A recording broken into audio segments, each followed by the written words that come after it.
Les sujets du jour de la revue fiduciaire. Premier sujet de notre JT. Base d'imposition de la CFE. Les biens placés sous le contrôle du redevable de la cotisation foncière des entreprises CFE, que celui-ci utilise matériellement pour la réalisation des opérations qu'il effectue, sont incluses dans la base d'imposition. Une affaire récemment jugée concernait une société commercialisant des habitations légères de loisirs et proposant aux acquéreurs de les installer sur les emplacements d'un parc résidentiel dont elle était locataire. Elle assurait aussi la location de courte durée de ces chalets à des tiers à la demande de leurs propriétaires.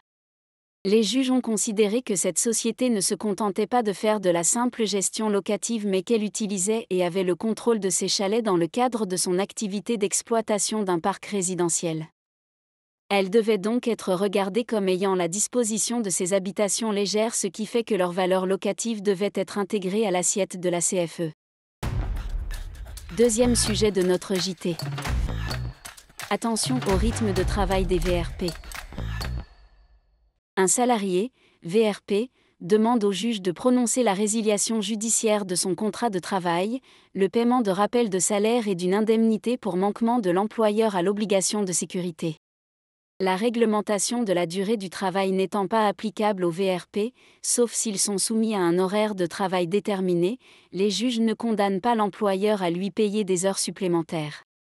En revanche, la Cour d'appel prononce la résiliation du contrat de travail en lui faisant produire les effets d'un licenciement sans cause réelle et sérieuse. Et elle condamne l'employeur à payer au salarié une indemnité de 15 000 € pour manquement à l'obligation de sécurité. En effet, l'employeur ne justifiait pas avoir pris des mesures pour protéger la santé du VRP alors que ses plannings et les témoignages communiqués démontraient une quantité importante de travail. La Cour d'appel relève aussi que le salarié avait été soumis à un rythme de travail préjudiciable à sa santé et à son équilibre sans toujours bénéficier du temps de repos nécessaire à une récupération effective et propice à éviter une altération de sa santé. Pour la Cour d'appel, il importait peu que les règles de droit commun sur la durée du travail ne soient pas applicables au VRP. De son côté, la Cour de cassation rappelle que l'employeur a une obligation légale de sécurité envers les salariés et qu'il doit prendre les mesures nécessaires pour assurer leur sécurité et protéger leur santé physique et mentale. La Cour d'appel a donc eu raison de décider que l'employeur avait manqué à son obligation de sécurité envers le VRP et de le condamner à indemniser son préjudice.